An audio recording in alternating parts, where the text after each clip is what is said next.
Бул жер жыйынтыгы мамлекетке кайтарып туруп. Кара суунун Асанчек айылында жайгашып, жалпы аянты 2,5 гектарды түзгөн бул жер мурда унаа токтотмо жай болгон. Бирок 2006 жылдан тарта жеке тараптарга бөлүнүп сатыла баштаган. Натыйжада мамлекеттин жери толугу менен мыйзамсыз жол менен менчиктештирилген. Ушул 2,5 гектар жерди майдалап бөлүп, анан фиктивный аукцион өткөзүп, ошол жерде бир болор болбос акчага ушунча жерлер сатылып кеткен. Мына азыркы биз турган Асанчек айылындагы 4 сотук жердин баасы 35-40 миң доллар. Бул жерде ушул 2,5 гектар жер 1 миллион сомго жетпеген акчага сатылып кеткен. Имараты менен, жери менен кошо. Мада айыл аймагында ушул сыяктуу 11 объект аныкталган. Алардын баарына тийиштүү кызматтардын жетекчилери барып, кандай жолдор менен сатылгандыгын аныкташууда. Арасында мурдагы маданият үйүнүн, айдоо сугат жерлердин, муниципалдык унаа токтотуучу жайдын, кампанын жана башка курулуштардын орду бар. Просто алат. Анан булар мындай жакшы күндү күтөт да. Бир бай келсе, же бир кытай келсе, шарт бир 3-4 миллионго сатып ийип, анан барып Дубайда жашасак деп ойлойт да буларчы. Мындай болбойт да. Мындай жерлердин катарында Асанчек айылындагы мурдагы күнөзкананын орду дагы бар. 12 гектарды түзгөн жер аянты 2002 жылы сатылып, 2009 жылы Гуламжан Турсунов аттуу жаранга катталган. Текшерүүнүн жүрүшүндө аталган жер мыйзам бузуу жолу менен сатылгандыгы аныкталып, ээси мамлекетке өз каалоосу менен өткөрүп бере турган болду. Жергиликтүү бийлик бул жайды мамлекеттик ипотекалык компанияга көп кабаттуу үй куруу үчүн берүүнү пландоодо. Ава бул жерге эми үй салыш керек да. Эми үй салса бияка эмне завод саласызбы? Эми мына канча жыл болду алганыңызга?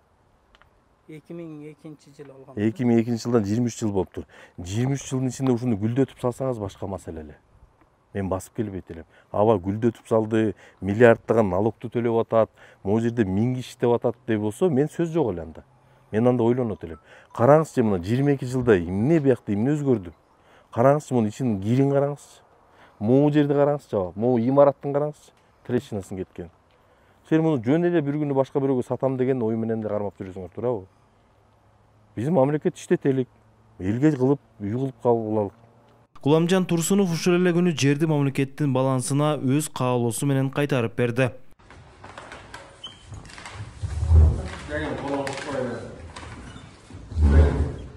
Өткөрүп беребиз да.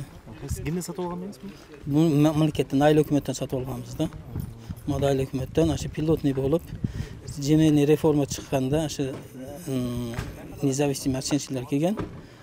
Буну ЮСАИД өзү финансировать эткен. Независимый оценщиклер земельный реформаны ашы ЮСАИД жүргүзгөн. Ошолордон алгам. Ошолордо независимый оценщиклердин отчеттары бар. Баары деп көрсөткөн документ. Селхоз назначение деп жазылган. Апаңыздын эми мураскер болуптур, анан сизге белекке берди.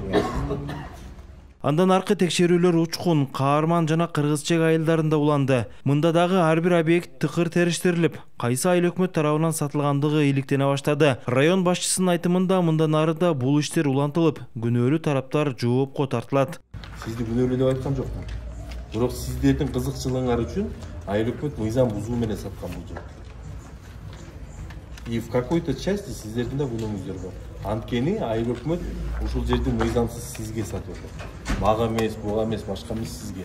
Ошол үчүн сиздин Сыймык Марат уулу, Бектур Калыбек уулу, ЛТР, Ош облусу. Менде 3 бала бар. Мен дагы чек алган эмесмин. Муну арман кылбагачы. Ушул жерде турган Даниэль Миразович деле чек алган эмес. Бул деле всю жизнь мамлекеттин кызматында жүргөн.